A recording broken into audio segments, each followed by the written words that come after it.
This week I got to talk with Sagit Schwartz about her debut thriller Since She's Been Gone, which was just such a perfect balance of emotional and thrilling, and I could not put it down.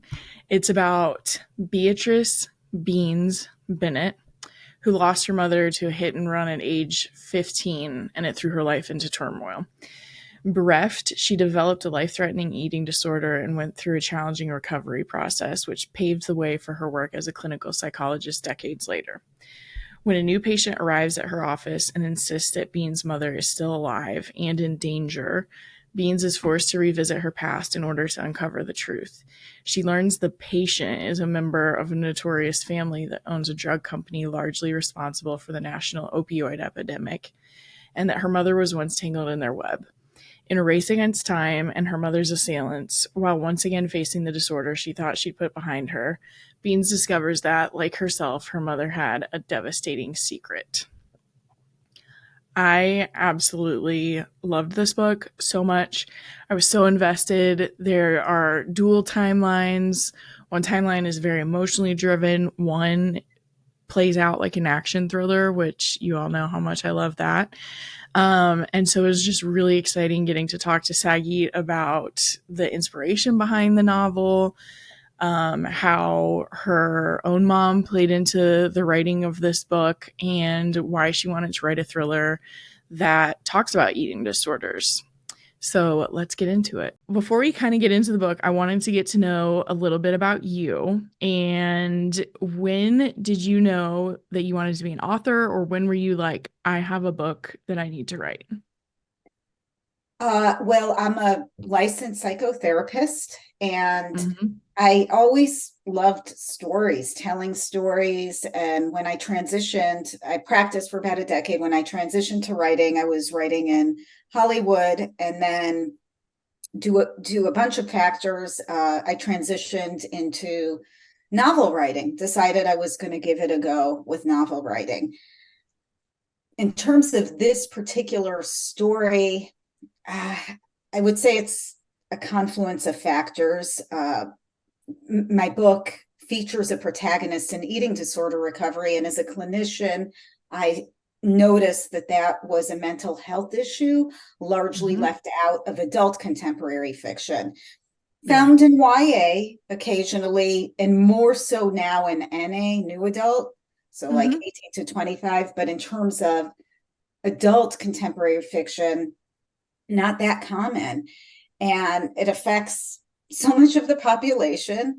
Right. And so just there seemed to be a deficit there. Mm-hmm. And I thought I could write a thriller that would also serve as a piece of advocacy as well. Yes. And the feedback that I've gotten from readers so far who have read early arcs, some who have been in recovery for a long Mm-hmm. time, some parents with children in recovery, Mm-hmm. older people who struggle with eating issues. Mm-hmm. It's been apparent to me that this really actually is important because Yes. representation matters, and there's plenty of books out, fiction books out there that deal with depression, anxiety, bipolar disorder, addiction. Mm-hmm. This issue has not been touched on that much. Yeah. Now, as for the thriller component, I am that's all that I consume. Me Thriller and too. mysteries and detective stories, both in fiction and on the screen. So, Yes. of course, I was going to write a thriller. Yeah. Yeah, you definitely did.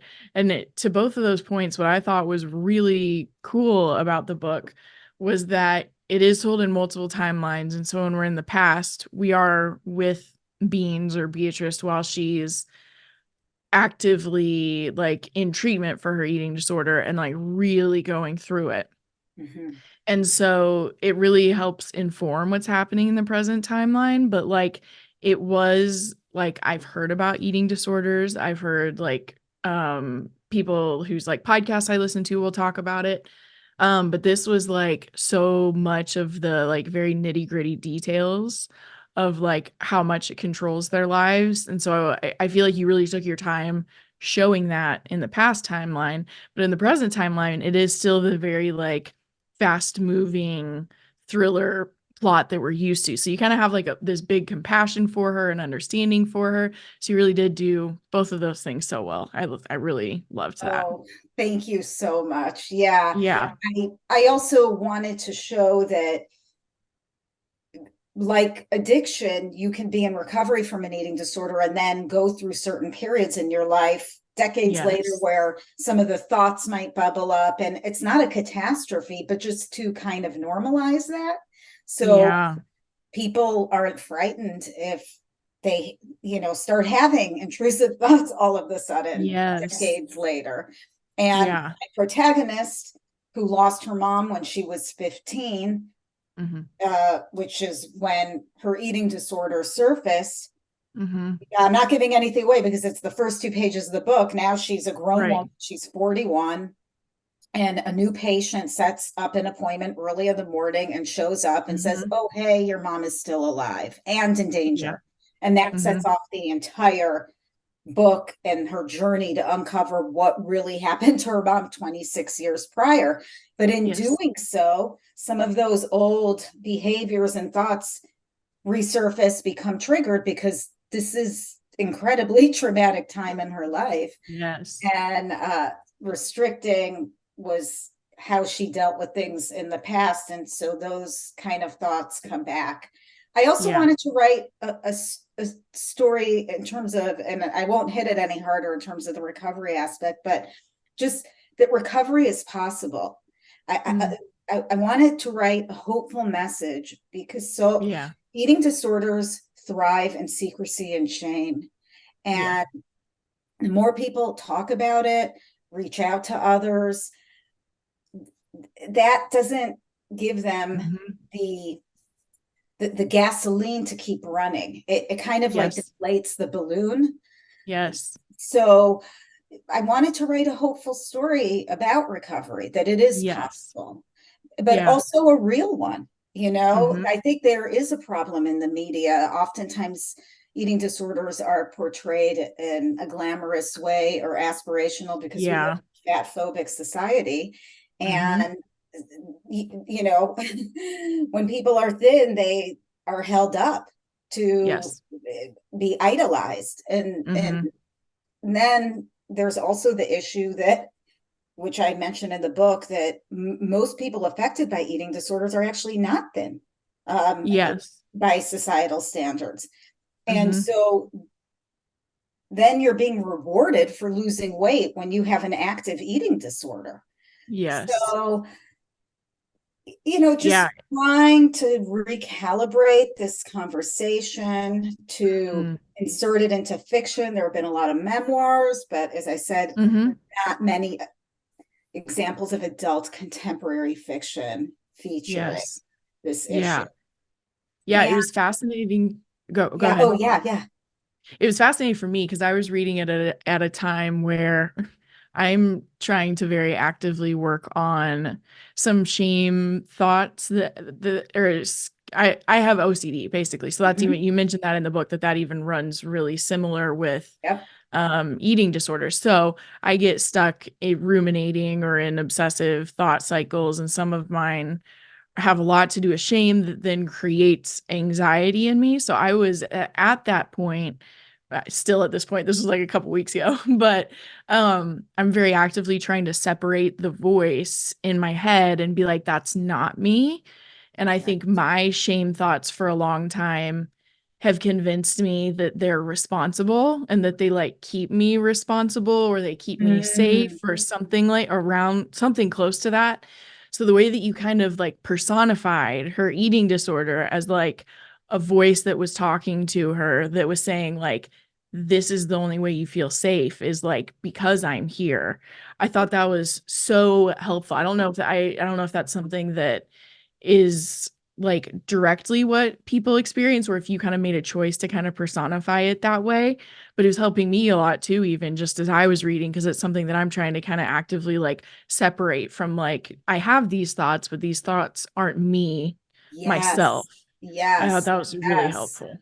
I think as a clinician, And that goes with any kind of thoughts, Mhm. whether it's OCD related thoughts, anxiety, to kind of separate yourself from those thoughts. And in Mhm. my book, The Eating Disorder is called Ed, and it's this separate Mhm. entity.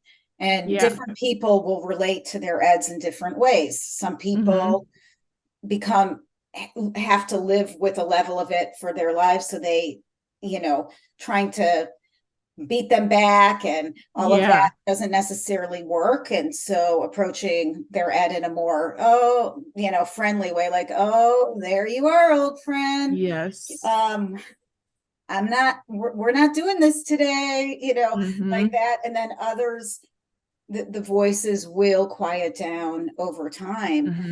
Mhm. But it's mental health issues in general. I mean, we've come a long, long way in terms Yes. of destigmatization and people not carrying around as much shame as they did when I was growing up, for example, if they, Yeah. but there's still, it's, there's still a road ahead when it comes to all of that. And I'm Yes. really happy to hear that you were reading it and thinking, oh, this is Mhm. useful to separate Mhm. my thoughts out from me. Yeah. I'm my own person. These are Yeah. intrusive thoughts Yes. that I didn't sign up for or create. Yeah. I Yeah. didn't choose this. Mhm. uh, I can choose how to manage it, how I Mhm. approach it, but this Mhm. isn't a path that I chose to be on. Yeah. And I think what you mentioned too is that when it's secretive, it just keeps living inside you. That was me. Brene Brown has some quote about like shame can only exist like Mm, when it's secretive. And then when you're able to share it with other people, it like takes the power out of it because so much of the shame of it is like, oh, what right. if people knew that this was happening to me or that I think this way? I felt like that was really powerful because you've mentioned you wanted to write something that was hopeful, and I understand that in some thrillers we're not going to have like super hopeful endings. I also don't feel like you made like, oh, everything's perfectly fine at the end. Like it didn't No. feel like that either, but I love in thrillers where I feel like I get to go on the journey with someone and they do get to like heal a part of themselves or understand a part Yes. of themselves more, Yes. and she did have to kind of open up to other people to be able to do that, which anyone who knows me is not laughing that I connected with that as well. So I loved that. I loved that that was a big part of her journey. And I think it's a real one. Yeah. I think you can't travel this human experience without having moments where you feel ashamed about something and then Mhm. unearthing it to someone else, whether it's a therapist, a friend, a loved one. Mhm. The act of that makes you feel less alone on your Mhm. path. The Yeah. simple act of unearthing it, having it mirrored back to you. I mean, that's a central Mhm. component of therapy, right? The therapist Yes. can mirror back your experience Mhm. without shame, without judgment, Yep. just being there to witness what you are Mhm. experiencing. Yeah. And that is healing. That's It central to is. healing, actually. Yes. Yeah, it was so powerful. I did therapy for 5 or 6 years at the beginning of my 20s. And there's just, if you have a lot you want to kind of like rearrange in your mind and in your heart as well. Cause I like to intellectualize more than go to my heart. But Mm. Well, if you have a this, good clinician, they'll know that about you. oh, they did. She And did. they will She pull did. you back to the feeling, right? Yes. They'll It know was that so that's Yes, it was so funny because my husband and I did it together. So it was like we would be together one week and then separate on the Mhm. others. And the funny part was she would always, when it was with me, she would have to be like, Kate, how does that make you feel? Not what did you think about that? And then when it was with Tyler, she'd be like, what do you think about that? We know what you Oh, feel, yeah. but what do you think about that? So Sounds like a yeah, good therapist. Yeah. she was really great. She was fantastic. But it does help so much when you're like the held space, like it's a safe place here, like let's actually explore all of it. But sometimes it's hard to, oh, I'm freezing. There we go. Sometimes it's hard to get to that space, which I think is what the book also uh really focuses on, is that like Beans wasn't always ready Mhm. to accept help. And her eating disorder even kind of convinced her like, I am the help, like you don't need help Yeah, necessarily. So yeah. that's that hard part That's about one it of being in the our most minds. dangerous parts of, Mhm. for example, restrictive anorexia. That's why it has Yeah. such a powerful hold on Yeah. people, because Hmm. it can convince them that this is Hmm. just, this is the way to live, and that everyone else has a problem. They don't have a problem. And Yeah, that is totally. very rare in illnesses Hmm. when it comes to the majority, not all, but the majority of Hmm. other physical and mental health issues. People want to get better. So Yeah. when you're dealing with an illness that takes hold of a human being and Hmm. convinces them that they don't have a Yeah. problem and that everyone else is the Hmm. issue, it Hmm. makes it incredibly challenging to It treat. is. Not impossible, but that is the reality of the illness. Hmm. Yeah. So, There's a really, when you were talking earlier about kind of how it's hard to get out of it too, because if you're losing weight, you get compliments. So like it can be correct. reinforced. There's an artist I really love, and I'll actually link it just in case this like connects with anyone. But there's an artist named Maddie Zam who has written all kinds of music. But she would have been considered overweight Mhm. when her career began, and then she started losing a lot of weight and then was getting all of this praise, and now she's been doing like TikToks talking about like, I'm unhealthy right now and I'm getting compliments for Mhm. what, like, I have been so obsessed with my weight. It's the only thing I've thought about for like the whole 20 years of my life, and now I've completely obsessed over it to like lose the little bit that I could, and I'm getting complimented for it, and I want to be like, well, I don't want to thank you because I'm unhealthy. And then Yep. she also, it's crazy, she just released a song that I thought was so powerful, that was actually talking about how sometimes she feels like she doesn't want to get better because it feels like this is getting like The it's getting societal positive praise. reinforcement. Yeah.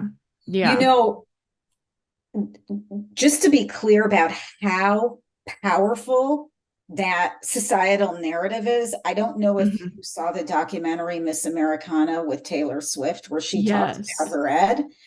And Yeah. she was saying that she was going on stage after not eating for an entire day, about to pass out, and Hmm. was getting praised for how Yes. she looked. Taylor Yes. Swift. I Okay. know. So if she, like the most famous pop star on the planet, is not Yes. immune to this, Hmm. how are all of us managing? Yes. I agree. Because that was really illuminating. And if Yes. anyone listening to this, I would just Hmm. say, I think it's on Netflix. I don't know where, Yeah. but it's Miss I'll try Americana, to cut the part in actually, and because I she think I can talks find that part. about it. So if Hmm. you're in this space and feeling badly that you are not able to withstand, societal pressures, Yeah. fat phobic societal pressures. Well, Taylor Hmm. Swift wasn't either. And now Yeah. she moved out of that, and she Yeah. is eating enough, and she's not trying to get to the smallest size. Yes. And she, in fact, this tour was really powerful to see her Mm. now, because she's so strong and powerful, and Yes. going through and see that she came out of that I period agree. of her life. But that's just one of many examples. Yeah. Um, yeah. Yeah. We got talking about all of this, Yes. not the thriller part, but I think it's That's important. okay. I It's, think I this was think, still a very powerful part of the book as well. So, yeah, and I think a lot of people, even I don't want to say everyone has eating disorders, but I feel like a lot of people will connect with like just the social pressure to like look and be a certain way. So, right, but that's right. everywhere. But another, I'm kind of stealing, I'm pulling a quote that I saw from an interview you gave already, but it sounds like you were very passionate about including eating disorders in a thriller. But the other thing that I found so cool was that some of this was almost like a re-exploration of your relationship with your mom as well. Oh, So yeah. what can you tell us about that? Well, this book is a bit of a love letter to my late mom who died young. She died 2 weeks after her 47th birthday. And when I turned 47, I decided I wanted to write a book to pay tribute to her. I'm eternally grateful for everything she did for me. She raised me for many years as a single mom without any help, Oh wow. child support, nothing. She remarried when I was in high school and then died shortly after that. But so I wrote the book when I was 47, living out a year she never had. And then I sold Wow. it when I was 48. And I just feel like I am really living this time for both of us because Mm, she didn't get the time that I have. hmm. And I included letters she wrote me when I was a young girl. The eulogy in the book of the mom Hmm. is like 75% hers. Hmm. She's infused. The mom's name is Irene, which was my mom's middle name. So my mom is infused in this book. And uh, she believed in me. And even though I lost her so young, that belief has carried me through, gosh, decades. I'm getting Hmm. emotional thinking about it, I but am too. Yeah. it's lived inside of me for so long. And Mm, I don't think I could have written this book. And then when it was out on submission and I didn't know if it was going to get picked up, it's not hmm. like it was an active like thought, but inside of me, I felt like someone in this world has believed in me at one point. And Yeah. so I carried that with me. And in all my work as a therapist, if you have one person in your life, whether it's a parent, an aunt, grandpa, a friend, if you have one person that really believes in you, it goes so far. A partner, because Yes. this life is it's complicated, it's hard, the world is rough, Yeah. and it's just such an act of kindness when someone has belief in you. Yes. So this whole journey, I really felt that inside of me. And Hmm. it, a writer's journey is so fraught. It's just filled with self-doubt. Yes. It's not easy. And Hmm. but if you have that inside of you, Hmm. it makes things a little bit smoother. So Yeah. yeah. Yeah. When you know there's someone outside of you who kind of sees something. Yes, exactly. Yeah. And so I hope that my book, that mother-daughter relationship comes through. I've had several Mhm. readers reach out, tell me they cried at the end. I Oh, cried yes. a lot. I was just like crying in my bedroom. Really? Oh, Okay. yeah. Yes. I was like, Tyler's gonna come home and I'm gonna be like, I'm okay. I'm just reading. I didn't, I cried during certain parts writing it, but Hmm. I never frankly thought about or dreamt that readers would have that response. And Yeah. so that's been actually surprising. People reaching out to me say, I never cried like that with the thriller before. Yeah. Yes. It wrecked me in a good Yeah. way. Um, Yeah. and that Yes. shows, I guess, that if you write something that's visceral, it will Hmm. it will come through the pages. That's what Yeah. actually, since this is my first book, that's what this has taught me. That Yeah. if you feel something so deeply, it's likely it's going to touch someone else in that way. That's really cool. kind of working on a book. Yeah.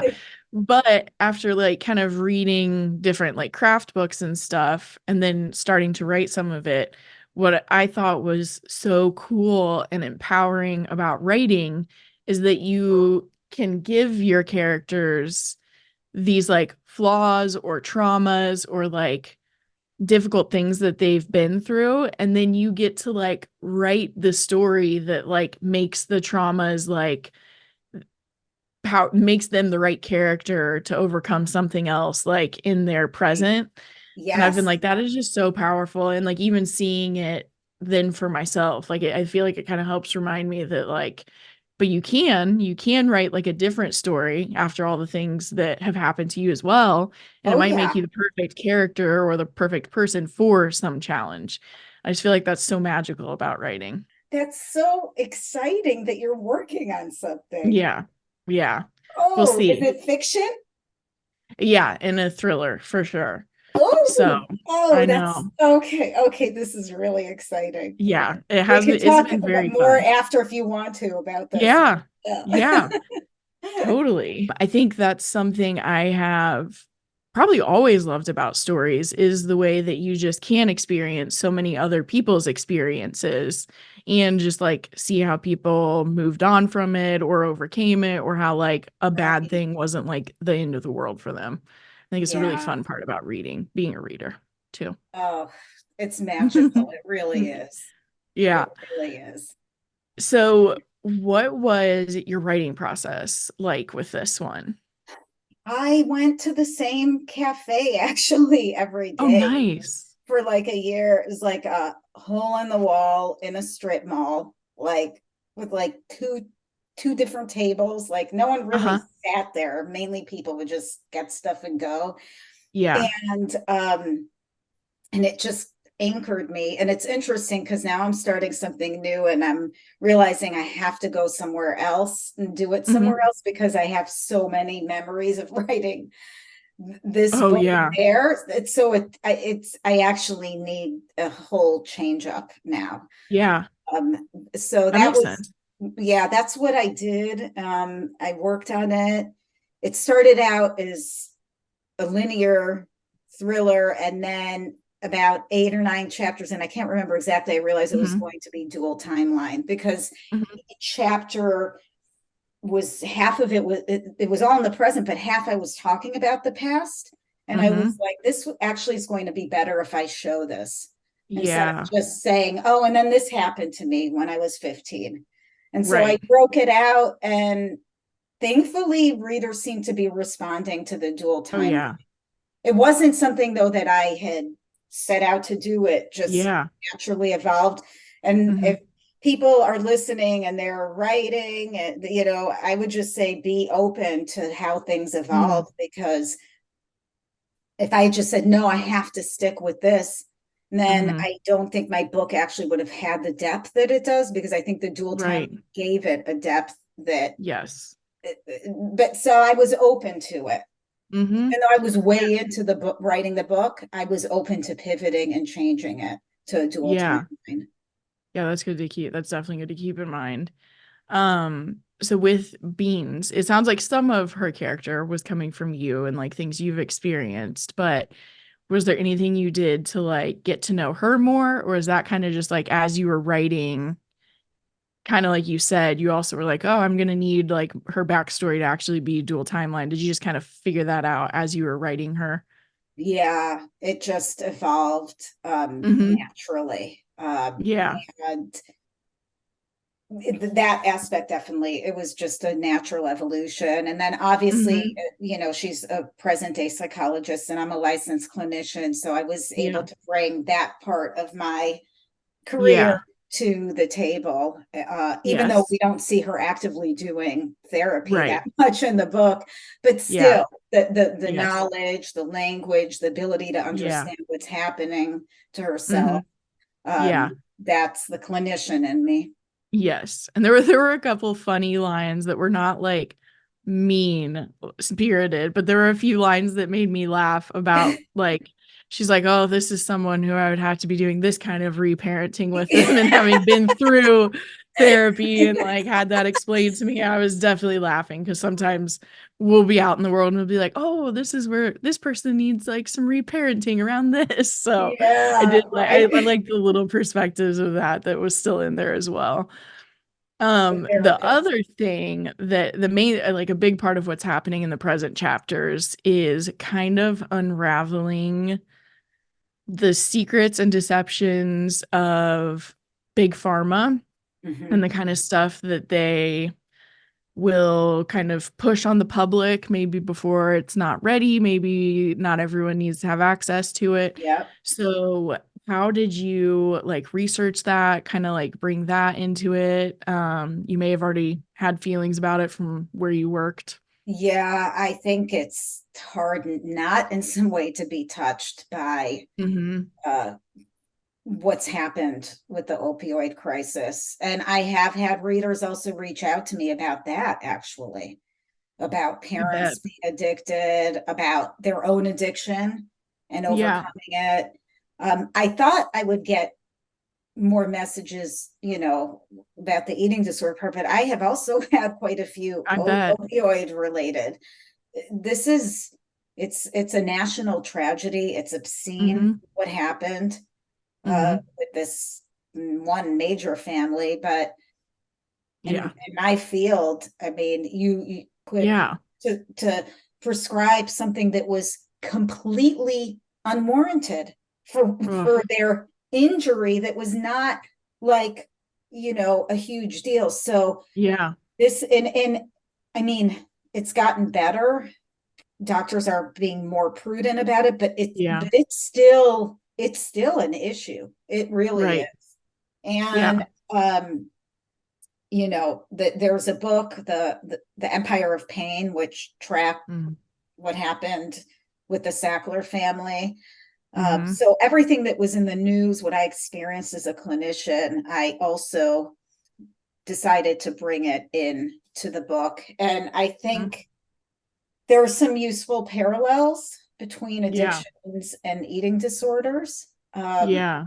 in terms of them being, for some people, lifelong Mm-hmm. things that they have to keep an eye on, manage, and just that it's really a genetic vulnerability that's the root Mm-hmm. cause of both.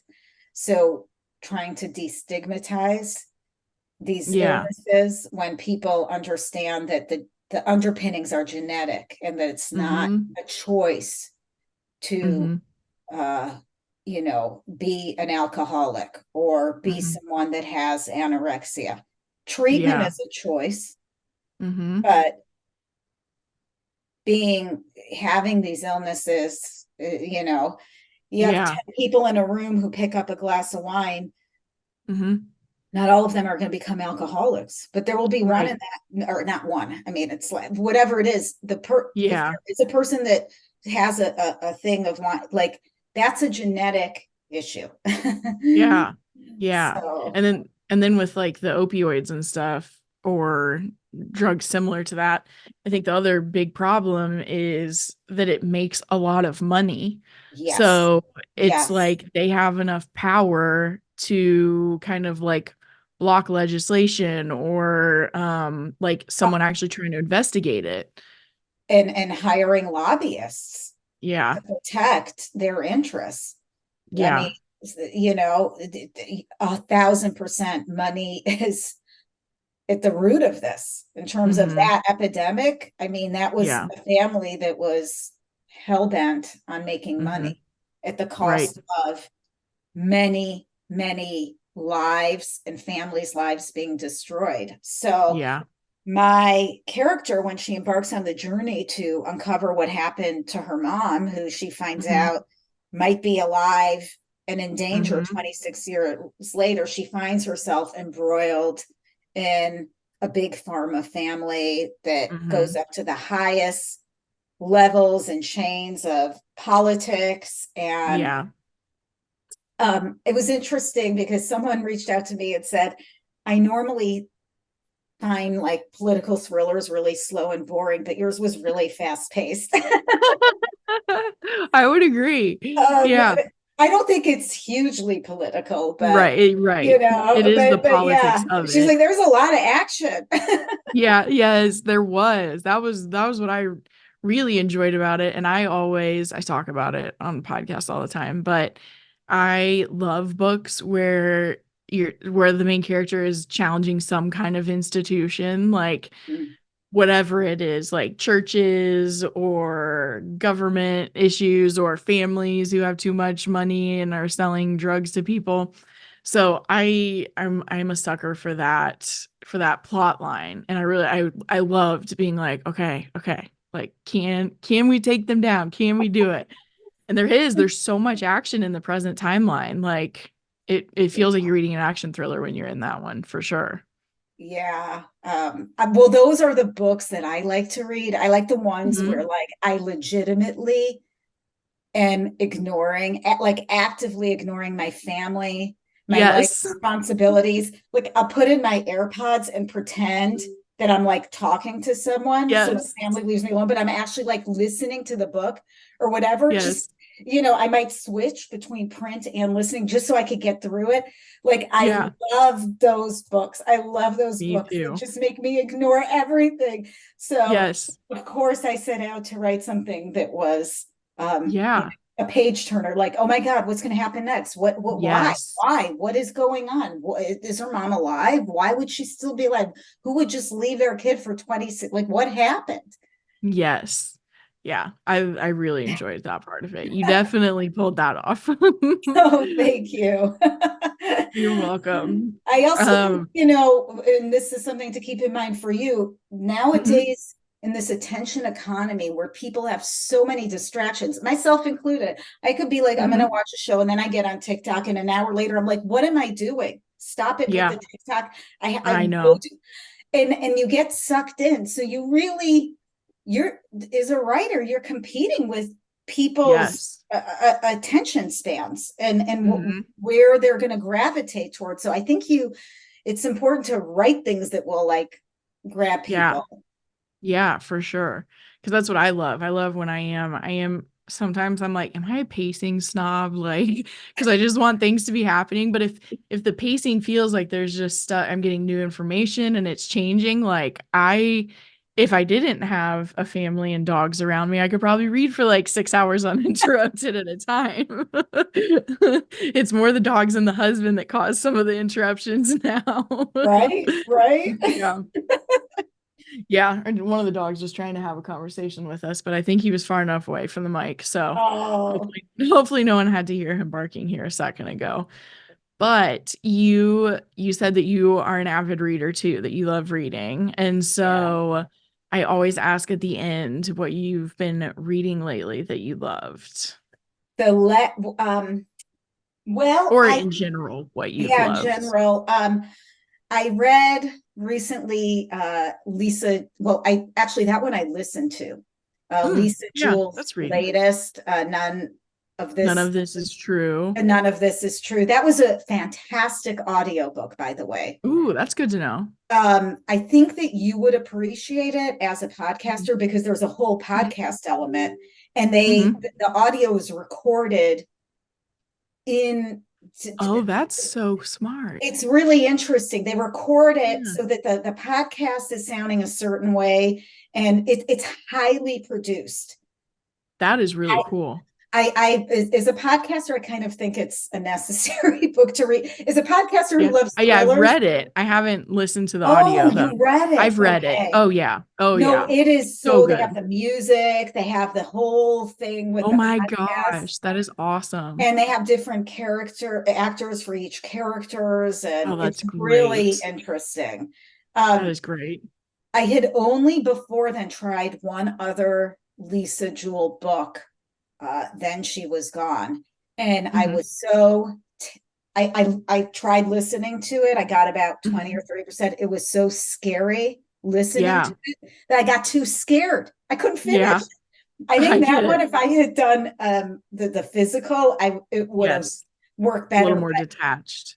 Yeah. but hearing the young girl's voice, all that, I had to stop and look up what happened. I've never had that happen with the book that I got too scared. She is young though. That would be very different to be hearing it. Right, right. Yeah. Um, Yeah. And the ending's yeah, pretty heavy. yeah. Mhm. And then recently I read, just because it was all over Instagram Mhm. like for like 2 weeks. It was like the only thing I saw. The Reese Witherspoon book club pick this The month. Lies I Tell. Yeah. Um, Oh, I loved that. yeah, that one I read. So Yeah. I like the, just the con artist, that, Yes. I love con artists. I get So do sucked into I. all of that. Yeah. I'm a sucker for con artists, books, TV shows, movies, all of it. Yeah, yeah. So those were the last two Mhm. that the last two books that I read. And Mhm. I have a very close indie author friend, J.L. Hyde. I don't know if you've read any Mhm. of her books. She's such a good writer, and she has a new book coming out next week. And she has a bunch of books, like 7 books out. She has a Oh new book wow. coming out next week, and I'm lucky enough that she sent it to me. It, Okay. it's part of a series. Grady Lake was the first one. This one that's going to be out is called Secrets of Grady. But she has if you Ooh, look her up, she's got a lot of books, it's and diehard fans on TikTok and Instagram, a oh my very gosh. large following of it, and deserve it, of people. So that's going to be my next book, because I'm Nice. lucky enough that she sent me the PDF, and I can't wait to read it. She I love her covers. I'm looking about at her covers right now. her covers are amazing, but what I love Yeah. about her is that her no one does place like her. Like, Uh, place is its own character for her. that's cool. In Michigan, I mean, it's just, Oh you are wow. there, you are it. So and it's always a murder mystery, and Yeah. I love her book. So that will be my next read. That's exciting. She's gonna be one of my next reads now Oh, too. good, good. Yeah, Yeah, these look great. they're Yeah, really, I'm excited. yeah, she's so talented. Yeah, sounds like it. Where can people follow you so they can stay up to date? Are you Oh, I writing have, more? yeah, thank you. I have a website, Mhm. Sagit, SAGIT SCHWARTZ.com, Mhm. SagitSchwartz.com. I'm on Instagram at Sagit Schwartz. I'm on Threads at Sagit Schwartz. On TikTok, Mhm. at Sagit Writer, SAGIT Writer. Nice. And I'm pretty active on all three platforms. Yeah. I mean, it's so strange as a writer, because you have to write, right? And then with Mhm. social media, you got to let Yeah. people know you exist too. Right. So, being active on platforms while at the same time making sure that you keep your writing time precious is so important. It's I just bet. it's so important. Yeah. Yeah. Well, I will put all of those links in the show notes so that people can keep following along with everything that you're Oh, writing and doing and you all can, of that. and And you keep otherwise, in touch with me about your book. oh, I will. I really Please will. don't hesitate to reach out. And Yeah. uh, Thank you. really, uh, Thank you. and thank you so much for having me today. I love Yes. talking with you. It Yes. was Me it too. was so lovely. So it was so fun. Yeah. Thank you so much for taking some of your time to talk about it. No, this is the joy of my day. Oh my gosh, that's amazing. So Well, thank you. you will hopefully I will see you on another episode here maybe too Yes, with another yes, book. yeah. I'm working on it.